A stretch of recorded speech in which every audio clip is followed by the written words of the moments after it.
Hello everyone, welcome to MKS Biovision. आज हम लोग माइक्रो आरएनए के बारे में पढ़ेंगे। माइक्रो आरएनए, इसको हम शॉर्ट में एमआईआरएनए के नाम से जानते हैं। माइक्रो आरएनए का भी पर्पस होता है आरएनए इंटरफेरेंस। या तो मैसेंजर आरएनए को ये क्लीव कर देगा या फिर मैसेंजर आरएनए को के पॉली ए टेल को शॉर्ट कर देगा, जिसके कारण क्या होगा कि या तो मैसेंजर आरएनए डिस्ट्रॉय हो जाएगा या फिर इसका एक्सप्रेशन रेट ऑफ ट्रांसलेशन घट जाएगा। तो ये दोनों टेक्निक से ये आरएनए या इंटरफेरेंस करता है, मैसेंजर आरएनए को डिस्टर्ब करता है। अब ये माइक्रो आरएनए का जो पाथवे है वो siRNA यानी कि स्मॉल इंटरफेरिंग आरएनए से भी मिलता जुलता है, लेकिन इसका थोड़ा पाथवे बड़ा है, क्योंकि माइक्रो आरएनए जो होता है वो उसी जीनोम में बनता है जिस जीनोम के द्वारा mRNA प्रोड्यूस किया जाता है। siRNA बाहर से आता है, एक्सोजीनस इन ऑरिजिन है, जबकि mRNA इंडोजीनस इन ऑरिजिन है। इसी ऑर्गेनिज्म का हम जीनोम ले लें, इसी जीनोम से बन रहा है, इसी न्यूक्लियस से बन रहा है मैसेंजर आरएनए बन रहा है, जो कि कोडिंग है, मैसेंजर कोडिंग है, और ये आगे जाकर कोई न कोई प्रोटीन बनाता है। mRNA नॉन कोडिंग है, it will not produce any protein. अब ये क्या करता है, mRNA इस मैसेंजर आरएनए को डिस्टर्ब करता है, जिसके कारण या तो प्रोटीन सिंथेसिस नहीं होता है या फिर प्रोटीन सिंथेसिस घट जाता है, रेट ऑफ ट्रांसलेशन घट जाता है। सबसे पहले mRNA का जो खोज हुआ था माइक्रो आरएनए का, वो हुआ था सिनोर हेपेटाइटिस इलिगेंस में। ये एक्सपेरिमेंटल नीमेटोड है सी इलिगेंस में। ये सी इलिगेंस में ये देखा गया कि ये माइक्रो आरएनए लिन 4 माइक्रो आरएनए, ये mRNA है, ये mRNA है। लिन 4 जो mRNA है वो लिन 4 माइक्रो आरएनए लिन 14 mRNA को के एक्सप्रेशन को रिड्यूस कर दे रहा है। ये क्या करता है कि lin 14 micro RNA will produce some kind of protein that is essential for the development of larvae. Nematodes में कई जुवेनाइल स्टेज होते हैं और फाइनली ये मेटामॉर्फोज करके एडल्ट बनता है। लार्वी में बहुत सारे जुवेनाइल स्टेज होते हैं, उसी को ये कंट्रोल करता है लिन 14 mRNA। इस तरह से हम देखते हैं mRNA और mRNA दोनों एक ही न्यूक्लियस के अंदर बनता है और ये अपने ही प्रोडक्ट के सिंथेसिस को रेगुलेट करता है। ये mRNA मैमल्स में एबंडेंट होता है, काफी मात्रा में पाया जाता है। माइक्रो आरएनए है, ये हमारे जीन के एक्सप्रेशन को रेगुलर बेसिस पर कंट्रोल करता है। तो there must be some uniformity among the sequence of mRNA, क्योंकि डेवलपमेंट तो सभी ह्यूमन बीइंग का ऑलमोस्ट सिमिलर ही होता है। तो किसी पर्टिकुलर स्पीसीज में यदि ज्यादातर जीन का एक्सप्रेशन mRNA माइक्रो आरएनए के द्वारा रेगुलेटेड होता है, तो there must be some uniform pattern of regulation। तो जब यूनिफॉर्म रेगुलेशन के कारण ज्यादातर जो माइक्रो आरएनए है ये इवोल्यूशनरी कंजर्व्ड है, यानी कि ये इसका जो एक्सप्रेशन है एनिमल्स के सभी फाइला में लगभग सेम तरीके से होता है। इसका प्लांट में भी देखा जाए तो प्लांट में भी इसका जो रेगुलेशन होता है डिफरेंट डिविजन्स में, चाहे वो ब्रायोफाइट्स हो, टेरिडोफाइट्स हो, एंजियोस्पर्म हो, सभी में ये सेम फैशन में काम करता है। तो ये क्या होता है, इवोल्यूशनरी कंजर्व होता है। ये बात बड़ा इंपॉर्टेंट है। तो इस वजह से यदि हम mRNA को आधार बनाकर डिफरेंट फाइला के बीच में हम फाइलोजेनिक रिलेशनशिप भी देख सकते हैं। mRNA is capable of knocking out A gene. Knocking out मतलब उसके एक्सप्रेशन को खत्म करना। mRNA के पाथवे को आज हम देखेंगे। Majority of genes in human being is regulated by mRNA, microRNA. MicroRNA modifies the activity of a gene, expression of a gene without causing any mutation or epigenesis. Gene में बिना कोई बदलाव लाए या इपिजेनेटिक मॉडिफिकेशन, जैसे जिसको हम क्रोमेटिन रिमॉडलिंग के नाम से जानते हैं, वो सब बिना किए ये जीन के एक्सप्रेशन में चेंज लाता है। अब इसके पाथवे को यदि हम देखें, यहाँ हम देखते हैं कि दो जीन को मैंने लिया है। एक जीन है जो mRNA माइक्रो आरएनए बना रहा है। जीन मेजॉरिटी ऑफ जो माइक्रो आरएनए के जीन होते हैं वो ट्रांसक्राइब होते हैं पॉलीमरेज 2 के द्वारा, लेकिन माइक्रो आरएनए कुछ माइक्रो आरएनए पॉलीमरेज 3 के द्वारा भी ट्रांसक्राइब होते हैं। तो ये जो देखते हैं कि स्ट्रेट mRNA है, लेकिन इसके जो जोन्स होते हैं ये कॉम्प्लीमेंट्री होते हैं, ये कॉम्प्लीमेंट्री सीक्वेंस होते हैं। ये इसीलिए ये मुड़कर एक हेयर पिन स्ट्रक्चर बनाता है। हेयर पिन इसका मतलब है ये पेयरिंग इम्परफेक्ट होता है। अब इसको मॉडिफाई करता है एक एंजाइम जो इंडोन्यूक्लिएज क्लास 3 का एंजाइम है। ये डोर्सा, दिस इज इंडोन्यूक्लिएज क्लास 3 का एंजाइम है। जहां ये इम्परफेक्टली पेयर्ड है, जहां परफेक्ट पेयरिंग नहीं है, उस जगह को कट करके ये हटा देता है। ड्रोसा क्या है? ये आरएनएज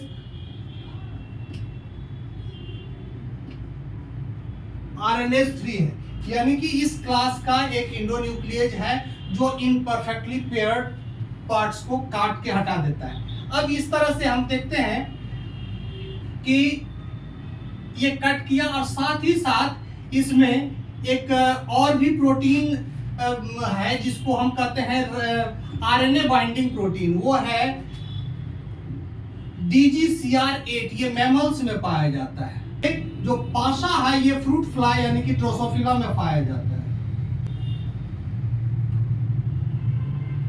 ये दोनों एंजाइम पहले लगते हैं और इसके बाद ड्रोसा आता है।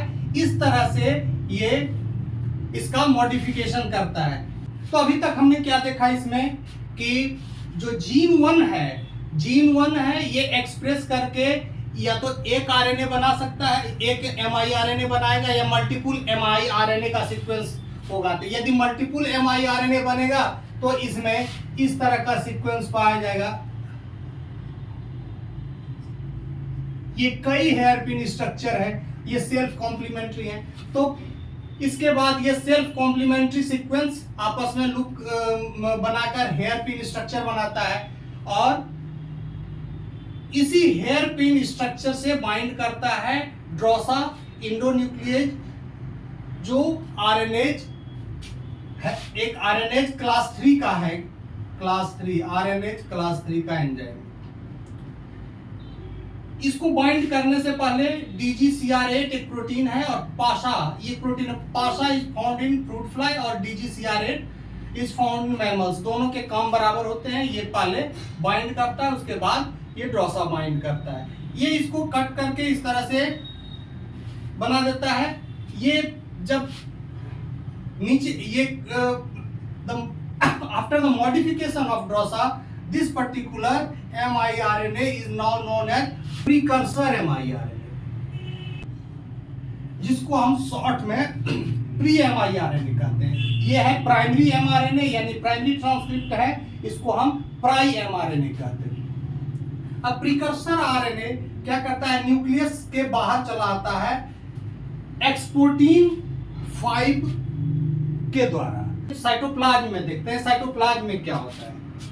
70 बेस पेयर स्ट्रेच का होता है, इतनी लंबाई होती है इसके, और इसके बाद इसका फर्दर प्रोसेसिंग होता है एक इंडोन्यूक्लियेज के द्वारा जिसका नाम है Dicer. This also belongs to RNase 3 family of endonuclease. Dicer क्या करता है, इस लूप लाइक स्ट्रक्चर को रिमूव करता है और अब ये अब हमको एक डुप्लेक्स मिलता है जिसको MI RNA डुप्लेक्स के नाम से जानते हैं और इसका जो साइज होता है वो 22 बेस पेयर लॉन्ग होता है। यहां से फिर इसके बाद जब MI RNA डुप्लेक्स मिल जाता है हमको, तब इसमें एक प्रोटीन कॉम्प्लेक्स लोड होता है जिसको RNA इंड्यूस्ड साइलेंसिंग कॉम्प्लेक्स या रिस्क के नाम से जानते हैं। तो यहाँ रिस्क का लोडिंग हो गया, risk is loaded now. Risk के लोडिंग के बाद एक प्रोटीन होता है आर्गोनॉट, रिस्क से जाके लग जाता है। आर्गोनॉट के लगने के बाद क्या होता है, ये जो डुप्लेक्स है अनवाइंड करता है, इसमें हेलिकेज एक्टिविटी भी होता है और ये अनवाइंड करता है। अनवाइंड करने के बाद ये जो आर्गोनॉट प्रोटीन है इसके एक स्ट्रैंड को रिमूव कर देता है।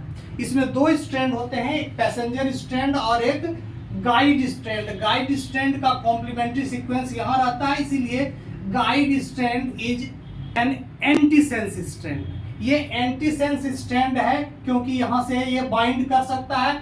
इसके साथ जो दूसरा स्ट्रैंड था पैसेंजर स्ट्रैंड, वो डुप्लेक्स से हट जाता है। अब ये सिंगल स्ट्रैंडेड MI-RNA है जिस पर क्या लगा हुआ है, रिस्क लगा हुआ है और इस पर आर्गोनॉट प्रोटीन इससे लगा हुआ है। अब ये पूरा का पूरा ये स्ट्रक्चर बाइंड कर जाता है 3' UTR of messenger RNA।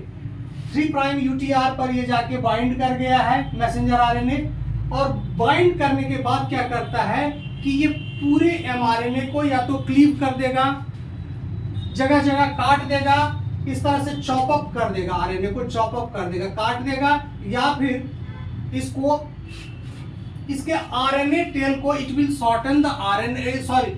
Shorten the poly A tail, जिसके कारण ये राइबोसोम से इसका बाइंडिंग नहीं हो पाता है। तो दोनों ही परिस्थिति में क्या होता है, या तो ये क्या करता है, प्रोटीन सिंथेसिस को पूरी तरह से क्लीव कर दिया तो पूरी तरह से रोक देता है, या पॉली ए टेल को शॉर्टन कर दिया तो ये राइबोसोम से बाइंडिंग नहीं करने देता है, इस कारण से प्रोटीन सिंथेसिस नहीं हो पाता है। तो ये हुआ MI-RNA का पूरा हिस्ट्री। वंस अगेन हम पूरा देखते हैं कि जो MI-RNA है ये इंडोजिनस इन ऑरिजिन है और ये न्यूक्लियस के अंदर बनता है। न्यूक्लियस के अंदर इसके जीन्स पाए जाते हैं, एक जीन से एक या कई MI-RNA बन सकते हैं, MI-RNA बन सकते हैं। एक MI-RNA बनाने वाला जीन है जो RNA पॉलीमरेज के द्वारा ट्रांसक्राइब होके MI-RNA बना रहा है। इसमें सेल्फ कॉम्प्लीमेंट्री जोन होते हैं जिसके कारण ये हेयर पिन स्ट्रक्चर बना लेता है, और हेयर पिन स्ट्रक्चर जैसे ही बनाता है इसमें ड्रोसा इंडोन्यूक्लियेज आके इससे लग जाता है। तो ड्रोसा के बाइंड करने से पहले इसमें एक प्रोटीन बाइंड करता है। मैमल्स के केस में इस प्रोटीन को DGCR8 कहते हैं और फ्रूट फ्लाई के केस में इसको हम पाशा कहते हैं। This is very important, it has to be remembered कि ये बाइंड कर जाता है और it is followed by binding of Drosha. 1000 nucleotide लंबा MI-RNA था, अब उसकी लंबाई अब क्या हुआ, ये बेस पेयर के फॉर्म में आ गया, तो अब ये हो गया है 70 base pair long. Now it is called precursor MI-RNA after the activity of Drosha. Drosha के अब ये क्या करता है, प्रीकर्सर MI-RNA एक्सप्रोटीन 5 से बाहर चला आता है और साइटोप्लाज्म में चला आता है। साइटोप्लाज्म में क्या होता है, इसका फर्दर प्रोसेसिंग होता है और इंडोन्यूक्लियेज जिसको हम डाइसर के नाम से जानते हैं, ये भी RNase क्लास 3 का ही एंजाइम है, इस पर एक्ट करता है। इस पर एक्ट करने के बाद ये हेयर पिन, ये जो pin like structure, loop like structure है, ये रिमूव हो जाता है। उसके बाद ये 22 base pair double stranded MI-RNA बन जाता है, MI-RNA डुप्लेक्स बन जाता है। इस MI डुप्लेक्स पर रिस्क कॉम्प्लेक्स लोड होता है, RNA इंड्यूस्ड साइलेंसिंग कॉम्प्लेक्स, जो कि एक प्रोटीन का कॉम्प्लेक्स है, इस पर लोड हो जाता है। लोड हो जाता है, यहाँ हम देख रहे हैं कि रिस कॉम्प्लेक्स लोड हो गया। It is followed by joining of one more protein that is called आर्गोनॉट। ये आर्गोनॉट भी यहाँ ज्वाइन कर लिया। ये क्या कराता है कि ये जो डुप्लेक्स है इसको अनवाइंड कराता है due to its helicase activity कराता है। अनवाइंडिंग कराने के बाद क्या कराता है कि ये जो दो डबल स्ट्रैंडेड डीएनए है इसमें से एक स्ट्रैंड है जो इसका कॉम्प्लीमेंट्री है, 3 प्राइम यूटीआर का कॉम्प्लीमेंट्री है, इसको हम गाइड स्ट्रैंड के नाम से जानते हैं। ये तो रह जाता है, ये रह जाता है, लेकिन इसका जो कॉम्प्लीमेंट्री है यानी कि इसको हम पैसेंजर स्ट्रैंड के नाम से जानते हैं, वो रिमूव हो जाए। Now it is single stranded RNA associated to RISC complex and Argonaute. ये पूरा स्ट्रक्चर जाके बाइंड कर जाता है 3 प्राइम यूटीआर मैसेंजर आरएनए, और जैसे ये बाइंड करता है ये क्या करता है, क्लीव कर देता है, पूरे एमआईआरएनए को काट के खत्म कर देता है, या फिर ये पॉली ए टेल को छोटा कर देता है, जिसके कारण ये राइबोसोम से बाइंड नहीं कर पाता है। राइबोसोम से बाइंड नहीं करने के कारण प्रोटीन सिंथेसिस रुक जाता है। एमआईआरएनए का क्या सिग्निफिकेंस है, एक बार फिर से देखते हैं। एमआईआरएनए क्या करता है, ये टिश्यू स्पेसिफिक एक्सप्रेशन करता है। टिश्यू स्पेसिफिक एक्सप्रेशन का मतलब है हर टिश्यू में ये अलग अलग तरह से जीन को एक्सप्रेस कराता है, क्योंकि जीन तो हर टिश्यू में एक ही है, और किसी जीन के एक्सप्रेशन को दबा दिया, किसी जीन के एक्सप्रेशन को बढ़ा दिया, तो इस तरह से ये क्या करता है, डिफरेंशिएशन में मदद करता है। डिफरेंशिएशन में मदद करता है, यानी कि सेम सेल कोई सेल बन जाता है, न्यूरॉन बन जाता है, और कोई एपिडर्मल सेल बन जाता है, कोई ब्लड सेल बन जाता है, ब्लड सेल बनता है, और कोई मसल सेल बन जाता है। यानी कि ये टिश्यू स्पेसिफिक डिफरेंशिएशन सेल को डिफरेंशिएट करने में मदद करता है। सेल प्रोलिफरेशन और एपोप्टोसिस को भी के लिए भी जिम्मेदार है। सेल प्रोलिफरेशन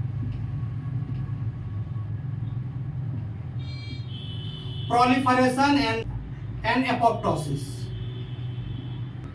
तो हम आसानी से समझ सकते हैं कि ये चीजें जो कोई भी सेल डिफरेंशिएशन, सेल प्रोलिफरेशन और एपोप्टोसिस को रेगुलेट करता है, ऑब्वियसली वो कैंसर के डेवलपमेंट को रेगुलेट करता है, क्योंकि कैंसर का डेवलपमेंट इन्हीं चीजों से होता है। Presence of miRNA can be used as clue for development of cancer. तो ये कैंसर के डायग्नोसिस और प्रोग्नोसिस का मतलब है कैंसर का डेवलपमेंट नहीं भी हुआ है तब पर भी यदि कैंसर डेवलपमेंट को बढ़ावा देने वाला एमआरएनए की उपस्थिति है सेल के अंदर, तो कैंसर के डेवलपमेंट के चांसेस बढ़ जाते हैं। तो इस तरह से कैंसर के diagnosis as well as prognosis में, यदि कैंसर हो गया तो उसका डायग्नोसिस कर सकते हैं, और नहीं हुआ तो प्रोग्नोसिस यानी कि उसके होने की क्या संभावना है उसको हम पता कर सकते हैं। एमआईआरएनए का डिटेक्शन कैसे कर सकते हैं, साइज होता है वो काफी छोटा होता है, तो 20 to 23 न्यूक्लियोटाइड का ये सीक्वेंस है। अब इसको डिटेक्शन हम कैसे करते हैं, तो इसके लिए सेंसिटिव टूल्स भी चाहिए। इसके लिए जो सेंसिटिव टूल्स है उसमें कई चीजें हैं। एक है पहला आरएनए सीक्वेंसिंग, सीधा हम आरएनए का सीक्वेंसिंग करके देते हैं। आरएनए सीक्वेंसिंग क्वांटिटेटिव पीसीआर के थ्रू भी हम छोटी मात्रा में जो आरएनए होता है उसको हम डिटेक्ट कर सकते हैं एम्प्लीफिकेशन के द्वारा जी। और तीसरा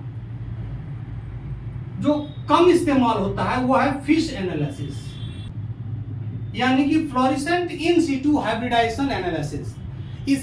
इसके द्वारा हम पता कर सकते हैं क्रोमोसोम के लेवल पर कि ये वो एमआईआरएनए वाला सीक्वेंस क्रोमोसोम पर क्यों कहाँ है। ये फ्लोरेसेंस इन सीटू हाइब्रिडाइजेशन से सीधे हम क्रोमोसोम को देख सकते हैं कि कहाँ फ्लोरेसेंस का टैगिंग हुआ है, हाइब्रिडाइजेशन कहाँ हुआ है। इस तरह से माइक्रो आरएनए के हम लोगों ने डिफरेंट एस्पेक्ट्स को देखा कि कैसे इसका पाथवे है, कैसे इसको डिटेक्ट किया जाता है, कैसे इसका क्या रोल हो सकता है। Okay, thank you.